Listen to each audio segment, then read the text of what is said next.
PGI ने 7वां सफल heart transplant किया है। हार्ट ट्रांसप्लांट में किस तरह की दिक्कतें आती हैं और किस तरह इसको किया जा सकता है, इसको लेकर डॉक्टर सौरभ मल्होत्रा हमारे साथ हैं, कार्डियोलॉजिस्ट। सर, बात करें 7वां हार्ट ट्रांसप्लांट हुआ है, आज डिस्चार्ज कर रहे हैं दीपक को। किस तरह की दिक्कतें आती है हार्ट ट्रांसप्लांट में और दीपक की क्या जर्नी? देखिए, सबसे पहले दिक्कत जो हमें पहले आती थी, जो अभी भी कम हुई है पर अभी भी आती है, कि थोड़ा रेजिस्टेंस होता है पेशेंट की तरफ से, क्योंकि एक नया प्रोसीजर है तो रेजिस्टेंस फेस करते हैं हम पेशेंट और उसके रिलेटिव्स को कन्विंस करने के लिए कि हार्ट ट्रांसप्लांट एक ज़रूरी प्रोसीजर है जो कराना चाहिए। And this resistance is primarily born out of ignorance. लेकिन जैसे कि अवेयरनेस बढ़ रही है और मीडिया के ज़रिए ये बात फैल रही है कि कुछ सिलेक्टेड पेशेंट्स में जिसमें 1 ईयर सर्वाइवल जब हम कैलकुलेट करते हैं बहुत कम आता है और हार्ट ट्रांसप्लांट होना ज़रूरी है, तो अब धीरे जैसे अवेयरनेस बढ़ रही है, ज़्यादातर पेशेंट्स हमारे पास आ रहे हैं जो कि तैयार रहते हैं कि हाँ हमें कराना है, और उससे हमारे नंबर्स ऑफ ट्रांसप्लांटेड पेशेंट्स बढ़ रहे हैं और सक्सेसफुल ट्रांसप्लांट्स भी बढ़ रहे हैं। सर जी, पेशेंट का हार्ट ट्रांसप्लांट होता है, इन्हें दिक्कत क्या आती है? अगर हम दीपक के केस में देखें, काफ़ी यंग एज है, 28 साल के हैं अभी, तो इन्हें दिक्कत क्या आ रही थी? प्री ट्रांसप्लांट या पोस्ट ट्रांसप्लांट? पहले से। देखिए, पहले जैसे अगर आप दीपक से पूछें तो इसे 1 साल से इसका सांस बहुत ज़्यादा फूल रहा था। ये एक यंग पेशेंट है, 28 ईयर्स का है, स्पोर्ट्स में एक्टिव है और बैंक में फाइनेंस की जॉब करता है। तो इसको अपनी लाइफस्टाइल बहुत ज़्यादा लिमिट हो गया था हार्ट कमज़ोर होने की वजह से। सारा ड्रग थेरेपी ऑप्टिमाइज़ करने के बाद भी इसको बार बार लेटे लेटे भी सांस फूल जाता था, अपने और फ्रेंड्स के साथ बाहर नहीं जा पाता था, और इसका लाइफस्टाइल बहुत ज़्यादा लिमिटेड हो गया था सांस फूलने की वजह से।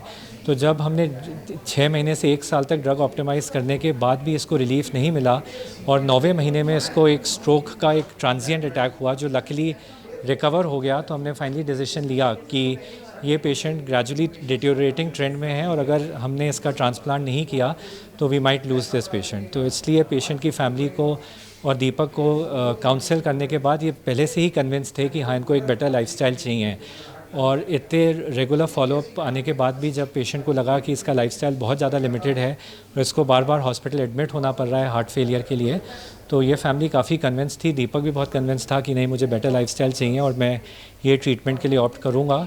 तो क्योंकि पेशेंट भी बहुत ज़्यादा कन्विंस था, तो ये प्रोसीजर इस पेशेंट के लिए तो लकली बहुत अच्छा रहा, मतलब बहुत स्मूथ गया सारा काम।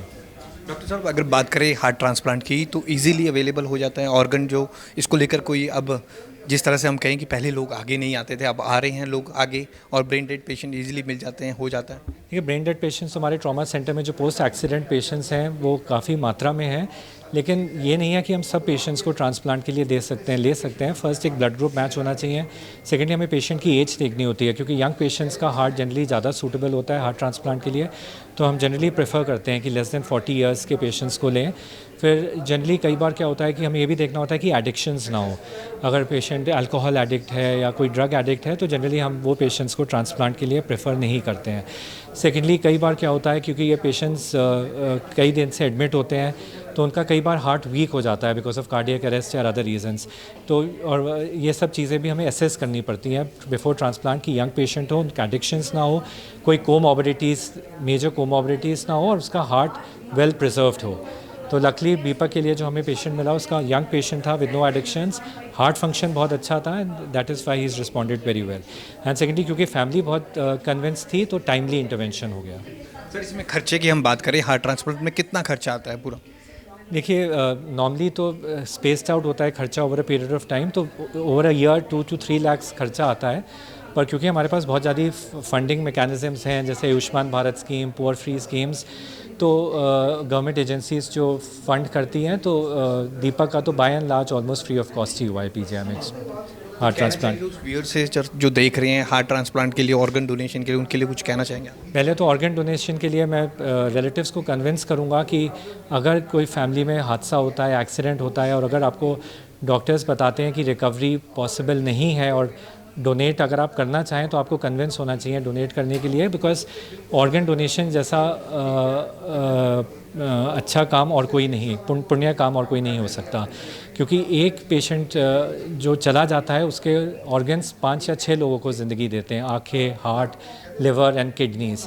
तो ऑर्गन डोनेशन जैसा पुण्य इस दुनिया में और कोई नहीं हो सकता। तो मैं रिलेटिव्स को कन्विंस करूँगा कि आपको रेडी रहना चाहिए ऑर्गन डोनेशन के लिए अगर आपको डॉक्टर्स अप्रोच करते हैं, बिकॉज़ एक बहुत पुण्य का काम है जिससे एक मरीज़ से 6 मरीज़ों को एक ज़िंदगी मिलती है। हमारे साथ दीपक राय भी हैं जिनका हार्ट प्लांट हुआ है। दीपक, क्या कहेंगे? डॉक्टरों की टीम पूरी आज बैठी है, आपका हार्ट प्लांट हुआ है, आप डिस्चार्ज हो रहे हैं, क्या कहेंगे? सर मुझे तो नवी ज़िंदगी मिली है यहाँ से। बहुत परेशान था, 9 महीने से सोया नहीं था, 6 मिनट से ज़्यादा चल नहीं पाता था। जिम जाता था सर, मेरी अच्छी एक्टिविटी थी। मैं जैसे बीमार हुआ 6 मिनट ब्लड आना शुरू हो गया। काफ़ी बठिंडा में दवाई ली, नहीं फ़र्क पड़ा। फिर घर वाले पीजीआई ले, डॉक्टर साहब से मिला मैं, इन्होंने मेरी ट्रीटमेंट शुरू किया, मैं नॉर्मल कर दिया। मैं घर चले जाता था, 2 महीने बाद फिर आ जाता था, ऐसे ही चल रहा था। तो अब 1 महीने के अंदर ही सर मैं 45 मिनट की वॉक कर रहा हूँ, अपनी नॉर्मल लाइफ पहले ऐसी जी रहा हूँ। आस मिली है, ज़िंदगी मिली है दोबारा अपनी फैमिली के साथ जीने की, और क्या है, पीजीआई से मिली है मुझे तो सर। बाहर मैंने पूछा था, जब हमारा इलाज दिल्ली किया था, हमसे मेरे से 25 लाख तक का मांगा था, जो हम नहीं कर सकते थे। गरीब फैमिली से हूँ, अकेला कमाने वाला था। यहाँ पर मुझे बहुत फैसिलिटी मिली है, काफ़ी जब भी आता हूँ भी मेडिसिन वगैरह सही मिल जाती है यहाँ पर भी, ठीक है, मेरे बजट में है। और बस थैंक यू, यहाँ काफ़ी अच्छे हाथों पे आ गया मैं। अभी आपका कितना खर्चा यहाँ पर आया पूरा और मेडिकेशन का? सर मैं आपको बता रहा हूँ, बिल्कुल नॉर्मल ही ऐसी है, भी 2-2.5 लाख रुपये मेरा लगा है अभी। हाँ जी, बाकी बस थोड़ा बहुत होगा, पर जो मेरी उम्मीद से बाहर वो नहीं गा भी, ठीक है, पीजीआई में आना चाहिए। उन लोगों से क्या कहना चाहेंगे जो आपको देख रहे हैं? हार्ट ट्रांसप्लांट के लिए ऑर्गन पहले इंपॉर्टेंट है, उन लोगों से क्या अपील करेंगे? मैं तो यही अपील करूँगा, जो किसी का कोई भी हादसा होता है वो अपने पार्ट्स जरूर डोनेट करें, बॉडी पार्ट्स वगैरह, और जो किसी को लाइफ मिलती है, इससे बड़ी बात कोई नहीं है। Thank you. तो पीजीआई ने सफल 7वां हार्ट ट्रांसप्लांट किया है। इससे पहले भी पीजीआई हार्ट ट्रांसप्लांट कर चुका है और 6 सफल हार्ट ट्रांसप्लांट रहे हैं। कैमरामैन अमित के साथ भगवत सिंह, पंजाब केसरी, जगबानी टीवी, चंडीगढ़।